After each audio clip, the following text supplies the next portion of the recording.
Okay, so I am going to start with the introduction. I don't want to hold people up.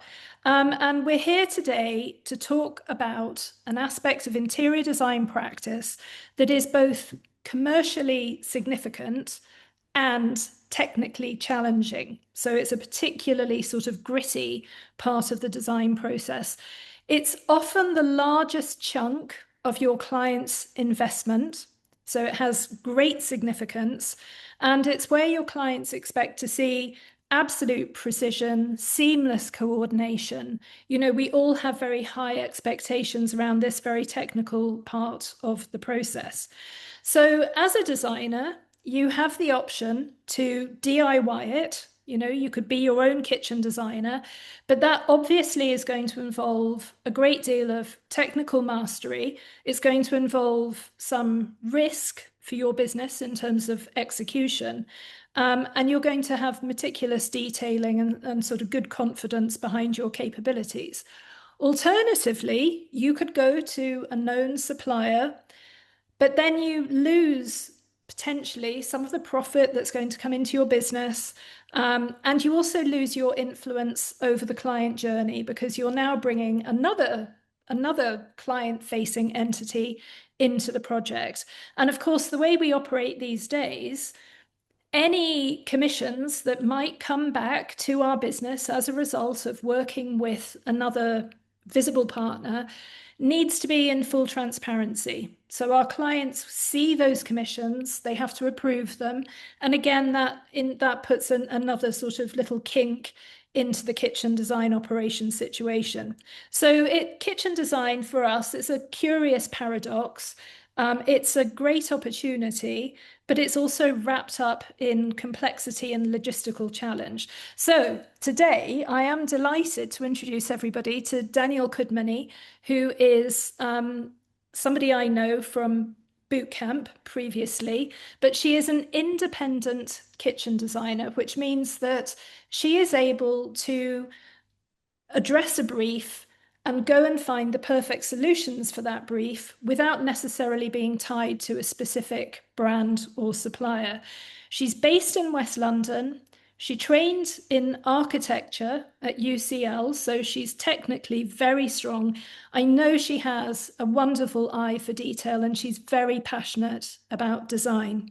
She's worked across the full spectrum of design. She started out, you can correct me in a minute if I'm wrong, Danielle, but started out working as a kitchen designer. She then moved into operating as an interior designer. So she understands, from your point of view, exactly how things work. And now she has her own business where she designs and supplies kitchens, which she sources from trusted suppliers who she has worked with long term. So she's able to keep the design aligned, the communication tight, and keep the project commercially viable. So I'm delighted to introduce Danielle, and Danielle is going to talk us through exactly how she can work with interior designers. So Danielle, I'm going to hand over to you and give me a shout when you want me to go live with your presentation. Cool. Hi, good afternoon, ladies. Thank you for taking the time to join us today. You can go live with it now, Julia. Okay, I'm going to share that. And just tell me if you can't hear or see me, and I'll adjust my technicals on this side. As Julia said, my name is Danielle, and I'm the owner of Liate Design, and I'm an independent kitchen design supply and installation specialist that primarily works with interior designers such as yourselves, architects, and sometimes private clients on private residential projects. And my unique opinion on all of this is based on my experience as trying to be one of you guys and realizing that it wasn't for me and retreating back to the kitchen and being happy in my space there. And while I was an interior designer, I felt it invaluable to be able to offer this technical part to someone else where I could compartmentalize this part and just know I had the support that someone else was technically taking care of all of this while I was getting involved in lighting systems and BMS systems and underfloor heating and plumbing and all the rest of the things that, and client management that take up all of our time. So, you know, when I was working on projects, kitchens were often the heart of the most ambitious projects. And because they are so technically demanding, you know, by taking this off your plate, I'm trying to alleviate and, you know, allow you to flourish in the bits that you like while I do the bits that I like. If you move on to the next slide, Julia.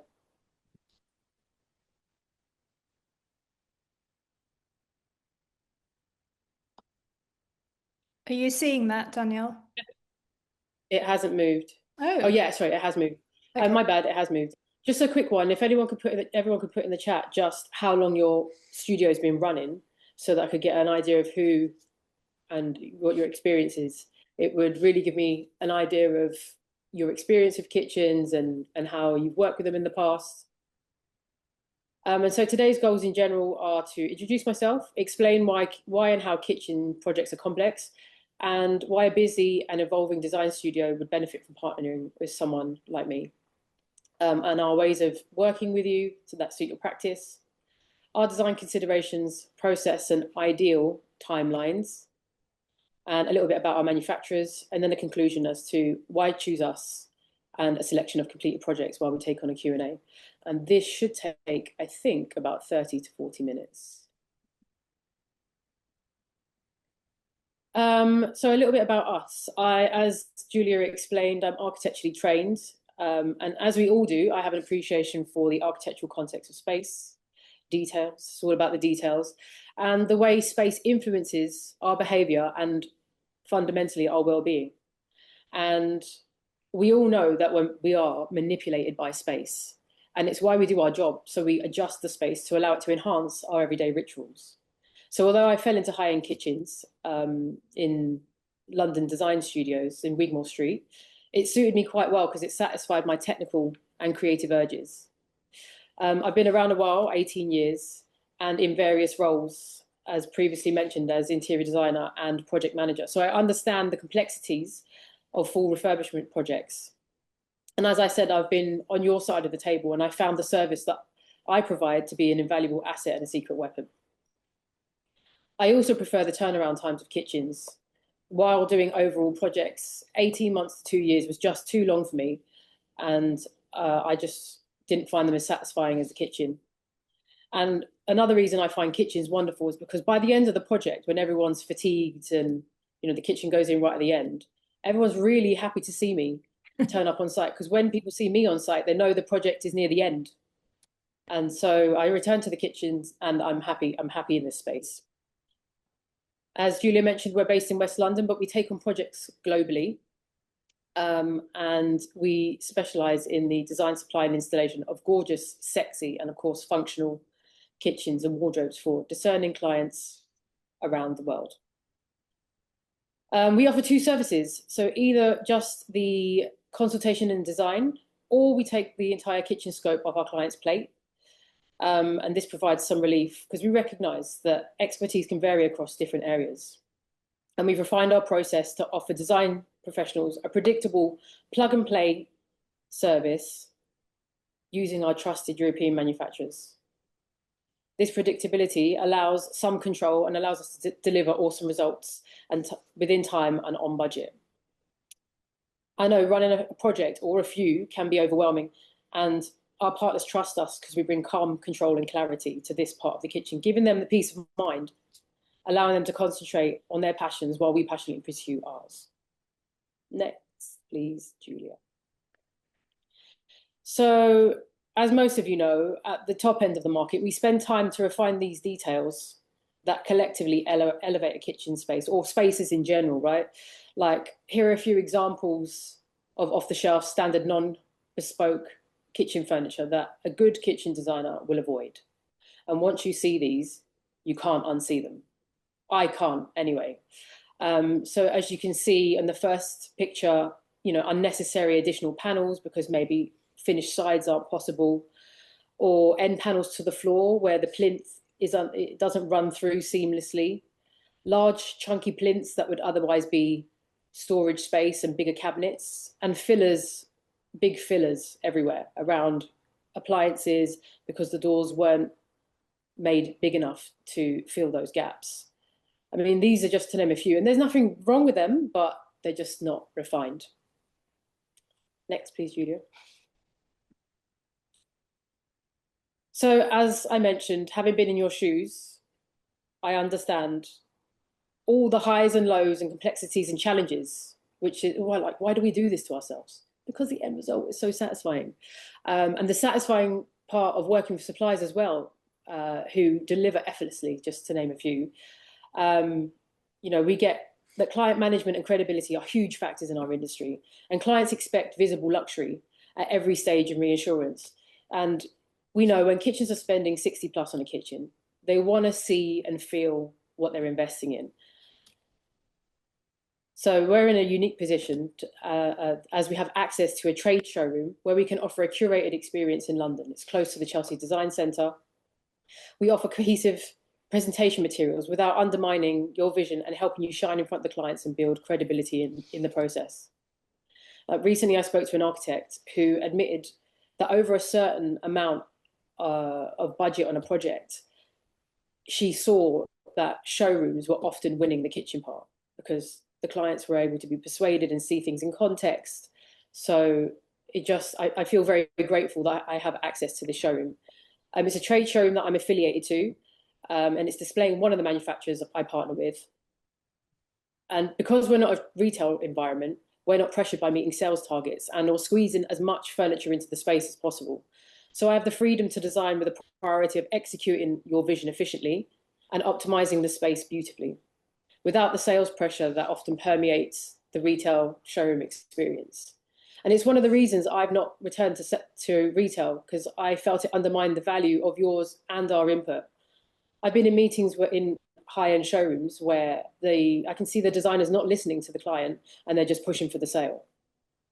So by choosing to work in this way and collaborating with design professionals, I'm aligning more with the value that you bring to the project beyond the financial, which is basically the value of time. We all get on best with and want to work more with clients who value their time because they prioritize time over everything else and are happy to hire an expert like you or me to efficiently get it done right first time. And I prefer clients with this mindset, as they just want you in and out and are easier to work with. Also, during busier phases, when you're juggling multiple projects, you need a partner to operate independently while keeping you informed. We provide regular updates without overwhelming your schedule, and we proactively address challenges before they impact your timeline. Projects are complex, and we just want to work with people that make our lives easier. Even us, like we even choose suppliers that perform every time. Anyone who kind of not messes up for an invalid reason, but just shows that they can't perform, I'll move on to the next. It's just not worth it. Supply chain complexity, and we know how much time goes into your designs and managing innumerable, uncontrollable variables, including suppliers and their interpretations and feasibility. And this can lead to surprises on site. So I've worked with suppliers on projects recently with clients who have requested we use their joiners or their suppliers, and trying to accommodate and give the client what they want. Even if we've designed the details to the nth degree, you've specified a 22 mil thick door with a chamfered edge because it's nicer to hold and it feels more luxurious. Sometimes the joiner will turn up with whatever they want, and it's okay, you'll send it back, but the disruption that causes in projects is just not okay. And another designer I spoke to recently said that they only work with locally based manufacturers so that they could check in on them a couple of times a week, which I thought was wildly inefficient. So I don't know, it's when we work with our manufacturers, we know what we're getting, and there is no babysitting or micromanaging and the stress of that. So yeah, another part of it is we will reduce your logistics risks by by simplifying the supply chain and managing coordination. So you can focus on the bigger picture and your favorite bits, because I'm sure, you know, going through an M&E drawing or a kitchen order unit by unit is not on top of your list, but weirdly, it is mine. And, you know, I do love this stuff. I'm obsessed in a good way, in a good way. And finally, time wasting decision loops. We avoid time wasting decision loops by listening to both you and your client and using the information as our compass. As you know, we or clients don't really know what we want until it's presented to us. And from our years of experience, we're able to listen to the client's aspirations and offer them solutions before they even know that they need it. You know, for example, a breakfast bar station within a pocket door unit, or different height worktops in the same space, so two different height people can comfortably use the space. Our tested design process includes structured feedback loops, reducing endless iterations, which mean fewer meetings, fewer sign-offs, and stronger margins for all of us. Next, please, Julia. So there are two ways of working with us. They're very similar, but you decide on how much involvement you have and how the kitchen is purchased. The first is agent. That's when you outsource to us as your preferred collaborative partner, meaning we'll implement everything from the concept to completion, obviously aligning with you to make sure your vision is executed and the kitchen is purchased through us. This route tends to be the way that young or established and lean studios run their projects. It's common now for established studios to use freelancers and specialists to give them the flexibility to expand and contract as and when the projects come in. The agent process includes you introducing us to the client and the team, and to see if we're the right fit. We discuss style, budget, and timeline. We charge a design fee to engage in the project as you do. You consult us regarding the scheme and any relevant information you'd like translated into the scope. We take the client on board for our design process. We will consult you throughout to ensure we're aligned with your overall vision. The fee includes about 4 meetings with you and or the client. We present the design details and costing to the client and or you, and then the client purchases through us and we coordinate with you and the rest of the trades to implement the dry fit of the kitchen. The alternative route is via the principal route, and we support you as the back of house. So you keep control of your client relationship while we're working in the background to make you more efficient. You purchase the kitchen from us, and this route tends to be the way more established or more brand conscious studios run their projects. During the principal way of working, you choose if we have little or no interaction with the client because you want to be the front facing. And we are your back of house specialists. We charge a design fee to engage in the project. We provide you with the kitchen specific design brief for you to define the budget, style, and timeline on our behalf. You provide us with this completed design brief, overall concept, and mood boards, including any relevant information you want included in the scope. And we'll produce developed feasibility drawings, corresponding costings, and we'll consult you to ensure we're aligned with your overall vision. The fee includes also around 4 meetings to define the brief, 2 midway alignment amendments, and a final presentation. We present you with the design details and costings for you to then put into your proposals and present to the client for sign-off. The client purchases the kitchen through you, you purchase it through us, and we coordinate with you and the rest of the trades to implement the dry fit of the kitchen. Either way, our design fee is dependent on scope and complexity, and the fee we charge to engage in a project starts from around 2.5 grand. I found it helpful when running projects to be able to refer to a specialist to back me up, especially when clients were getting into the specifics of why a particular solution was chosen. For example, we chose this particular refined shadow gap detail to give access to the aircon units above the tall units or something like that, you know. You can go to the next slide, Julia.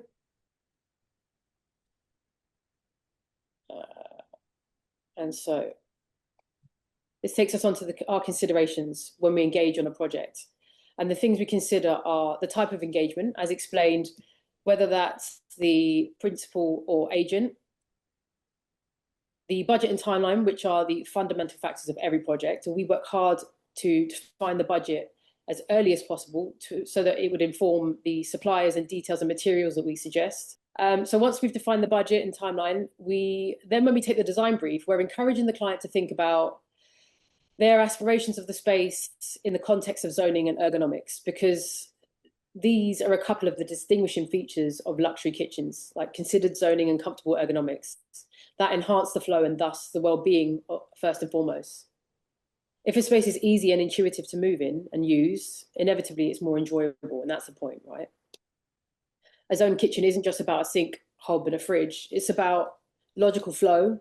Does the space allow for easy movement from fridge to wash to prep to cook to serve?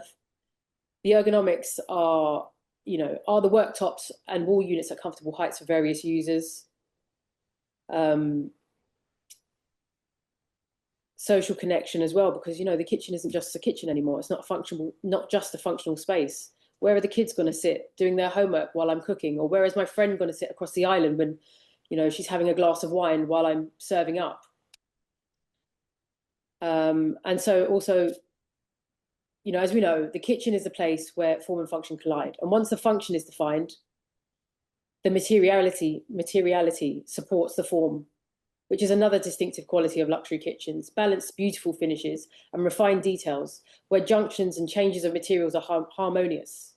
Maybe brass inlays or mitered edges. We look to incorporate tactile and practical finishes throughout.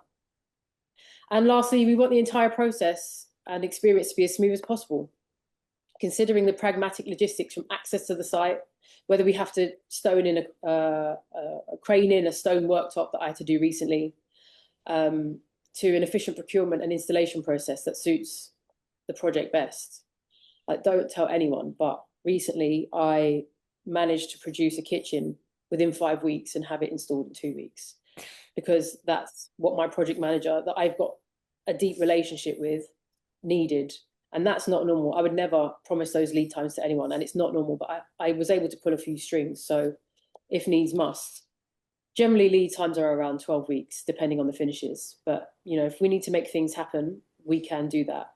And, I'm not shy to have those conversations up front if if issues are arising, and we just need to manage the situation and come up with the best solution to make sure there's no disruption.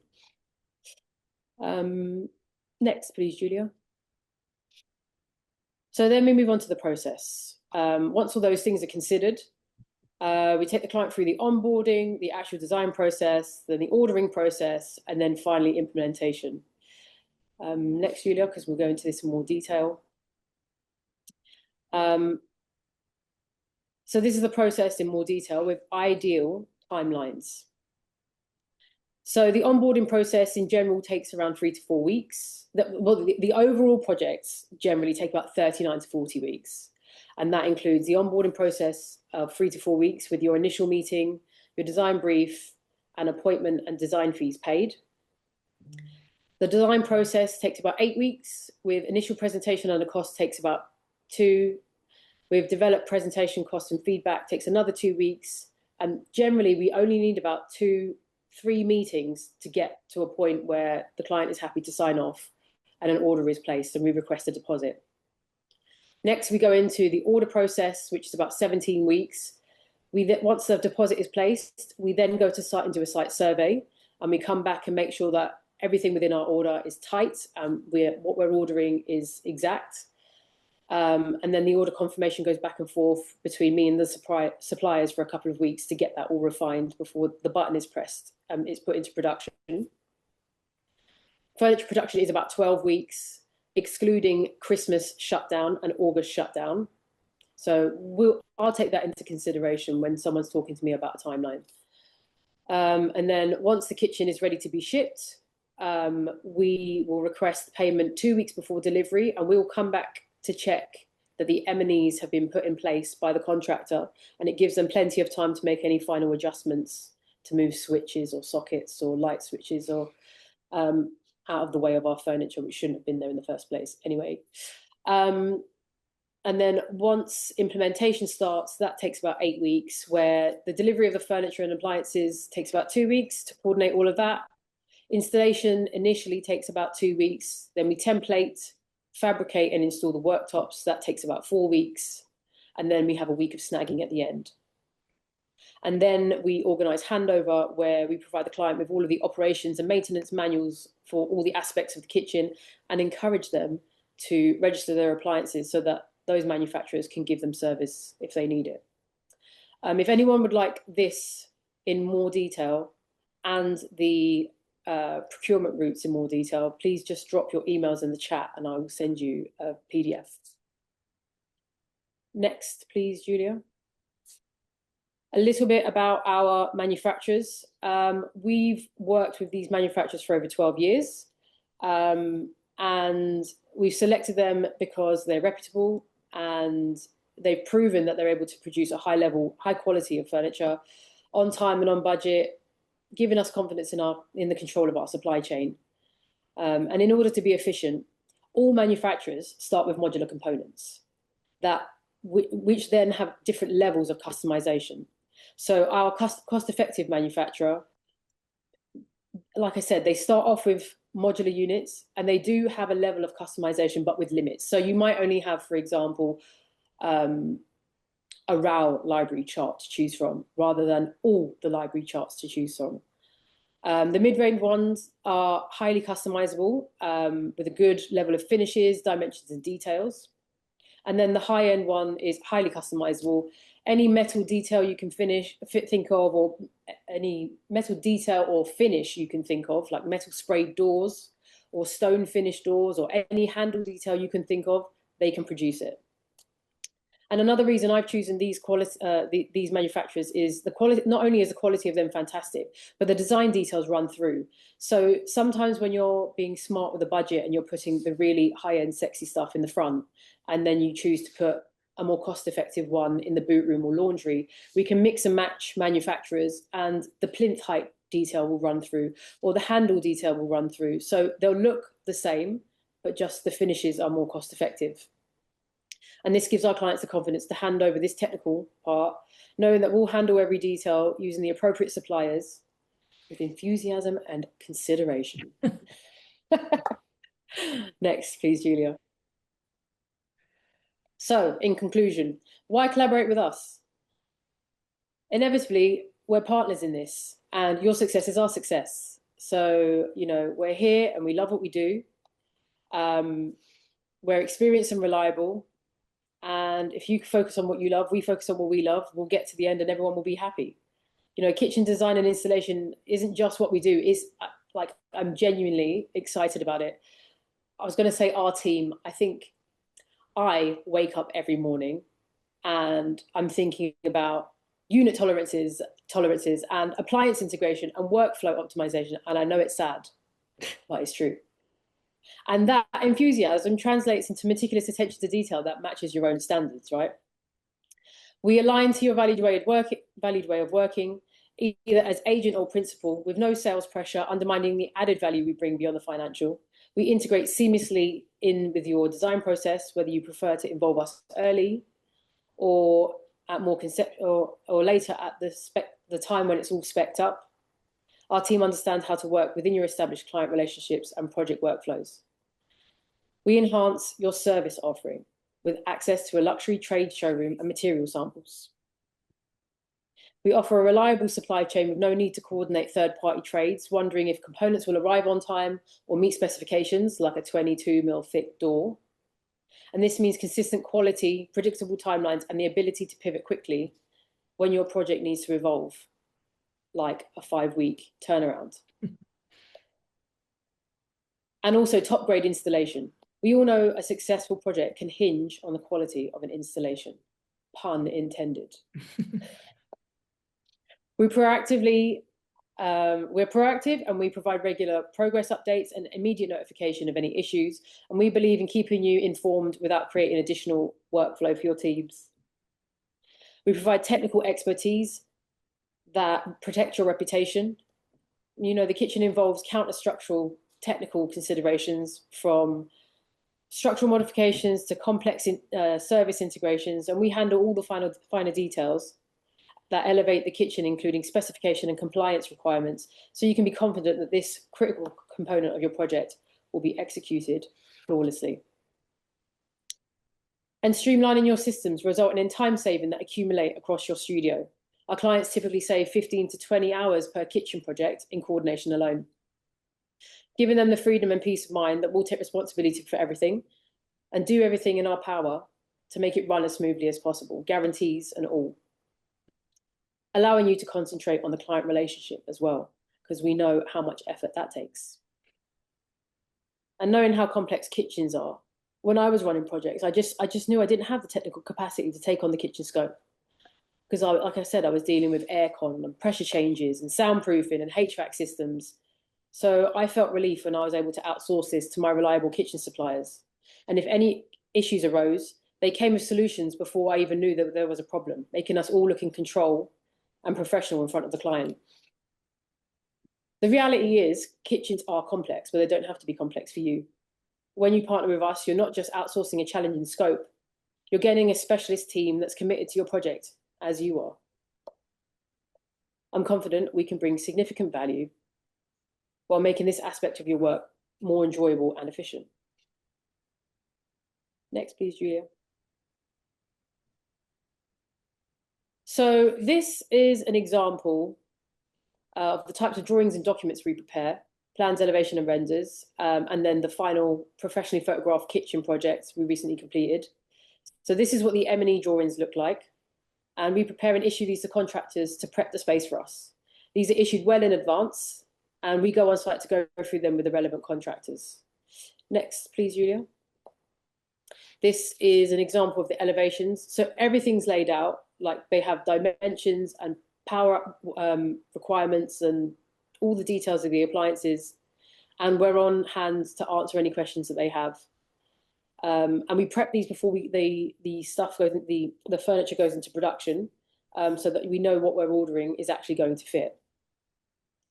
And like I said, we visit site again 2 weeks before installation to ensure this has all been implemented and to give them plenty of time to adjust and move anything that they need to move. So as when we turn up, it doesn't impede installation. Next, please, Julia.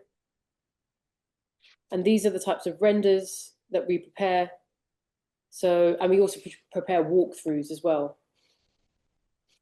And then the next, Julia. So this is the image of that completed kitchen, which went in really well. And then that's it. Is that it for me? I think it is. That is the end of that.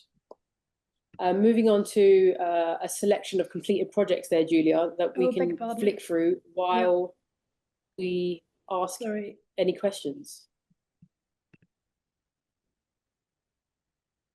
I have a question. Tell me. I have a project now in Wimbledon Village, and I noticed that your style is very contemporary, but the style of the project is very old-fashioned. So how can we combine this? Well, I've niched down into my niche, and my niche is contemporary kitchens. If you're asking about shaker and handmade kitchens, I can supply them, but I don't want to. Yeah. It's just not my style, and there's a whole market for that. You know, and I like my contemporary kitchens, and I don't want to divert from that.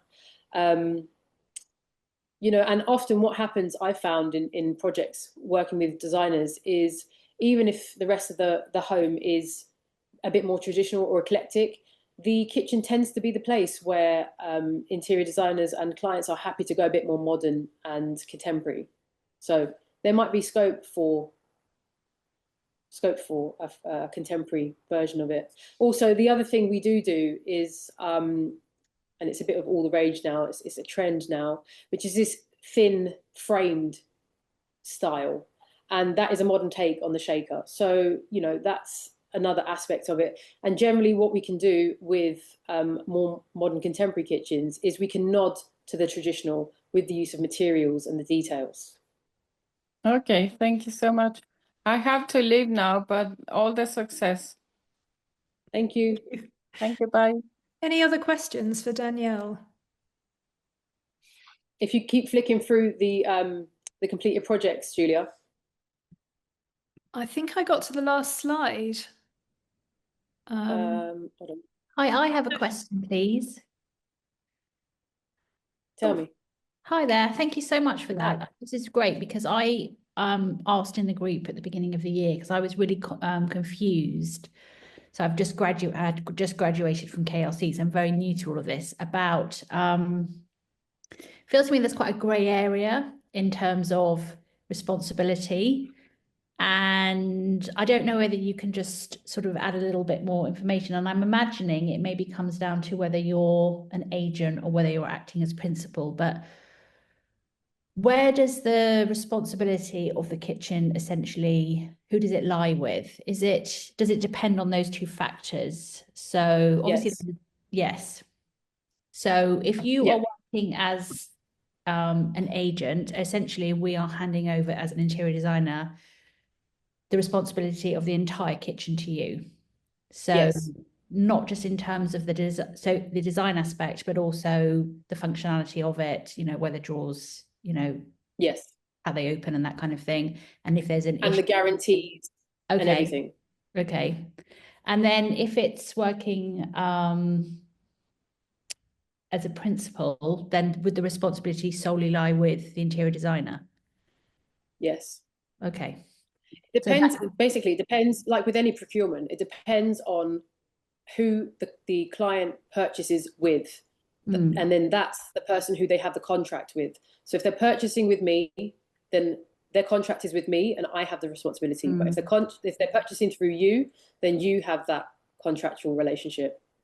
Okay. And if it's as an agent, what's the level of detail so that the interior designer would still have? I mean, I would imagine that there's an overall ensuring that the design is in line with, what the intentions are for the overall scheme. But would you sit in on specific meetings to talk about layout and drawer openings and that kind of thing, or do you hand part of that over? So it's totally up to you how much involvement we have with you and your client. Generally what happens is, you'll provide, as an agent, you'll provide an overall scheme layout and say, we think the island will be here, we think the sink will be here, and these are the types of finishes we're thinking about, the floor and the walls and the stone and all the rest of it. And so then I kind of come in and look at the space.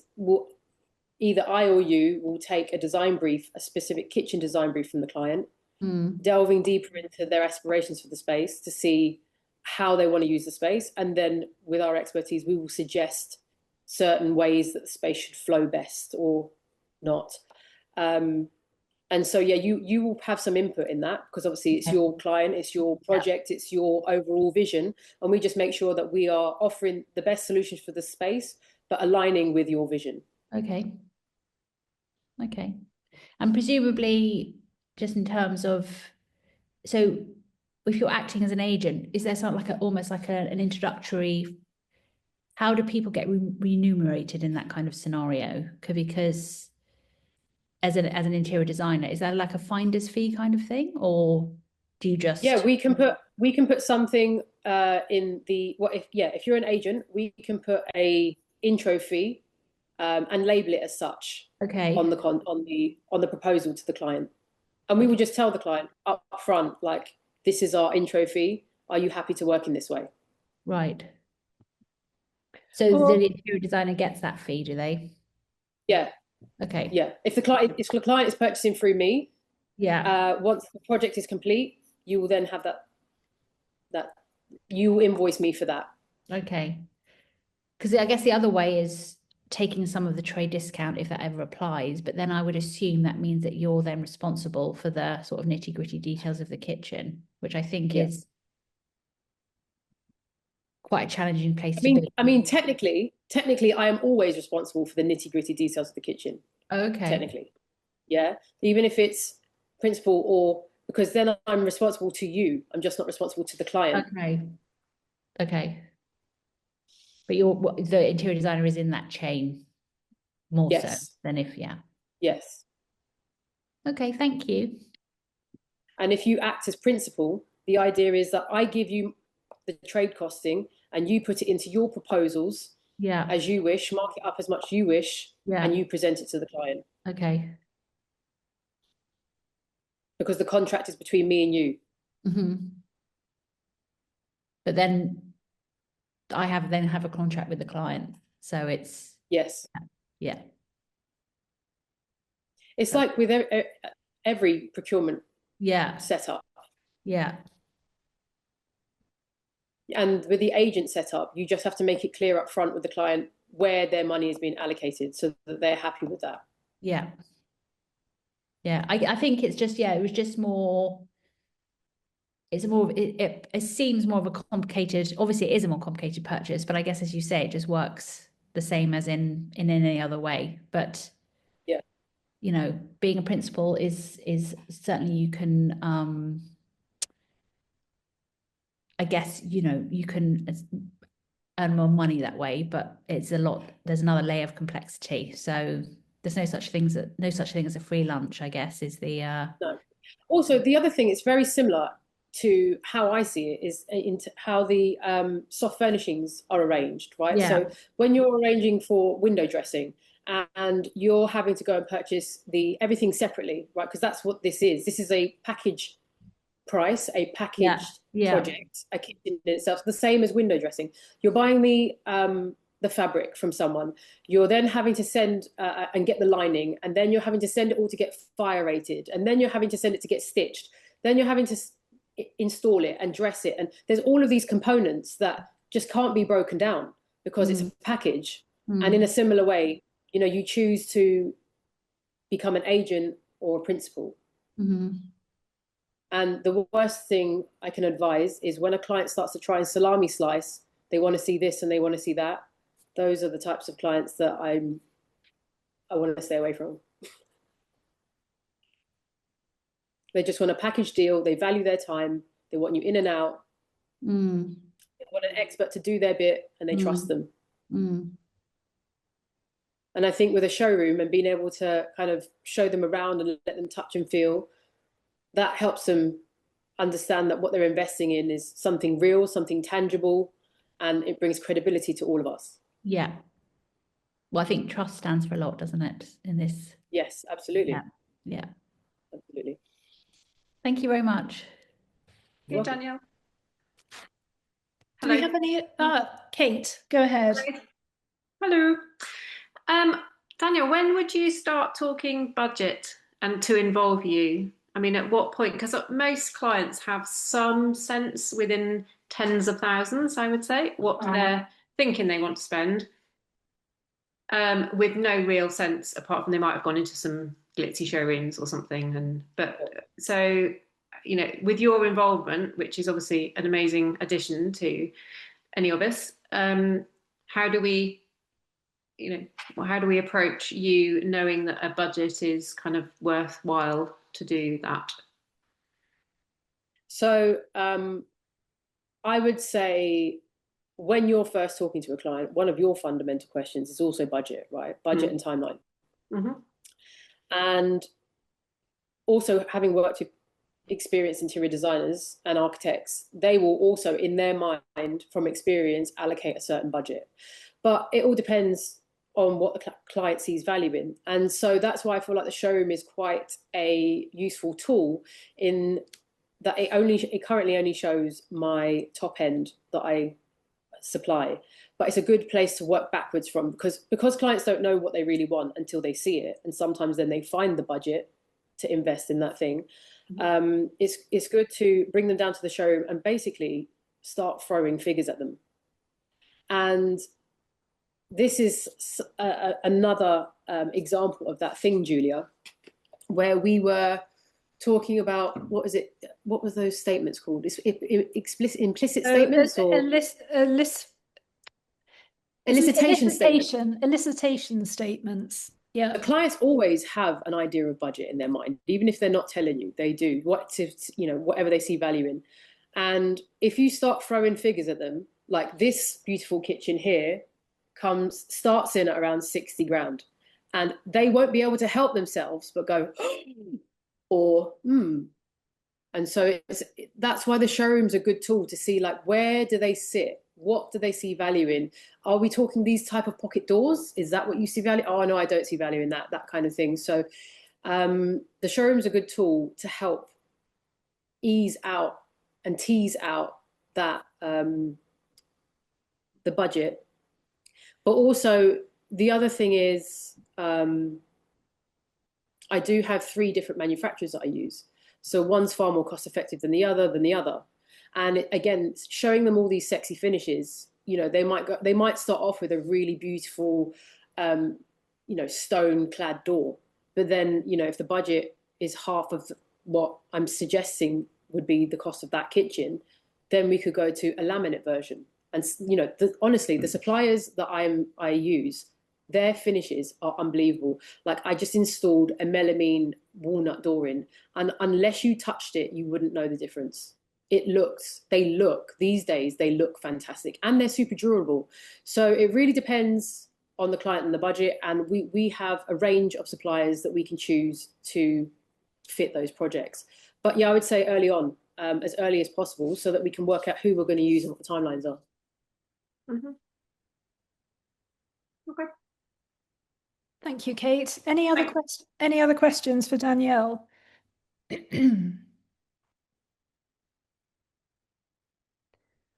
No, looks like we've exhausted all the questions, Danielle. We are at 45 minutes. I actually have a question, which is, given that I could walk into a showroom on Wigmore Street and potentially get the design done as part of the package, why would you suggest that I work with somebody like you? Why not go to Bultaup or Siemens or whoever happens to be the supplier of the day?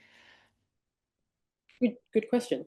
I see myself in between a joiner and a showroom, and I'm the best bits of both. I believe I offer an unbiased and non-obligatory specialist design service, and that ensures that the space is optimized beautifully. So I'm not bound by a brand.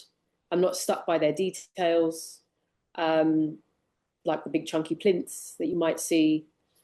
You know, if you walk into some showrooms, or even you see kitchens that are in magazines, I can tell straight away what brand that kitchen is normally, if it's a branded kitchen. And I look out for the details that elevate a space, you know, like I was showing at the start, the removal of those panels because finished sides can be done instead, or like thinner frame details or low plinth lines. Like those are the things that make a difference and refine a kitchen project. And you know, whether you can get your fingers into the edge and pull the door open comfortably or not, like that's what makes a kitchen stand out. And otherwise, you know, you might be stuck with an 18mm door that they do the handle detail in, but it just doesn't feel nice. And overall, to be honest, the cost won't be any different, because although the showrooms say that their design's free, in reality, the costs of the sales designer's time is incorporated into the supply and installation of the kitchen. So, and the way I work, it separates the designer consultation from the supply and installation, and you can choose how much involvement I have or you have, and that doesn't influence the way I design, because my time's being covered to do the design to the best way possible. Super. So it's an unbiased position. I think Amanda's question earlier was interesting, because, you know, she was debating the pros and cons of agent and principal. And the advice I usually give is, if you're going to be working as principal, you want to be fronting for collaborators and partners who you really trust. That's what you want behind you. So, you know, obviously, or traditionally, it is more profitable for your business to operate as principal. That's normally the case. But if you are operating as principal, you want to be working with people that you know have your back. So I think that is possibly the deciding factor on that front. So anyway, I see that you have got some next steps. So I think we'll wind up today. If you would like to just take us through how people can get in touch with you, and then we will bring all of this to an end. Cool. Yeah, if you have any projects that you feel like you need some assistance with the kitchen scope, please do reach out. You can scan my QR code there and log my details. Please follow us on socials on @Liate Design. And if you'd like those PDFs of the agent versus principal or the process, please do share your email address, and I'll happily send that through. And oh, I think Stephanie's got a question. You're on mute though. One last question. Do you do bathrooms? No. I've niched down into my niche. I don't want to talk about anything else. I find there's just so much crossover, technically speaking, between kitchens and bathrooms. And I think I saw you specialize in wardrobes. Did I see that at the very beginning of your presentation? So yeah, so I wondered, you know, for a full renovation, which is something I happen to be working on, I love the idea of something really cohesive, not just with the fronts of everything, but also with the insides. And all of some of the cabinets we do, creative solutions. Yeah, so some of the cabinets we do can be translated into bathrooms. But I don't pose myself as a bathroom specialist because I don't get involved in the tile layouts or specification. Like, you're right, the taps, the sinks, the built-up stonework, and cabinetry, yes, we can do that, but I wouldn't call myself a bathroom specialist. But if you if you did a kitchen with me and you wanted to do, you know, some cabinets and basins in the bathrooms that had the same finishes and details, absolutely, we can do that. Okay, good. Thank you. Sorry, I've got one last question, Danielle. What's your geographical distance at your work? Because I'm assuming London-centric. I'm London-centric, but my fitters will go anywhere. We'll go anywhere. I've done projects in Glasgow. I've done projects in Dublin. I've done projects in Monaco. I've done projects all over. So I'm easy. Okay. Thanks. I want to try and get into Ibiza next if anyone has a project in Ibiza. Just putting it out there. And sorry, Danielle, you do the fit, don't you? So we're not looking at the contract. We're not looking at the contractor from our project to do the kitchen. You are going to come in and do the fit. Never let your contractor fit your kitchen. Never. One of the worst decisions anyone could ever make. Never. A good kitchen installed badly will ruin everything. Even a basic kitchen installed well will elevate a project. Installation is everything. Please don't let your builder install a kitchen. And not only that, they will just give you headache because they don't know the product. They don't know what they're looking at. And they will phone you up every 5 minutes. Where's this panel? Where's that handle detail? You just don't need it. Just let the kitchen fitters who know these products install them with their eyes closed smoothly.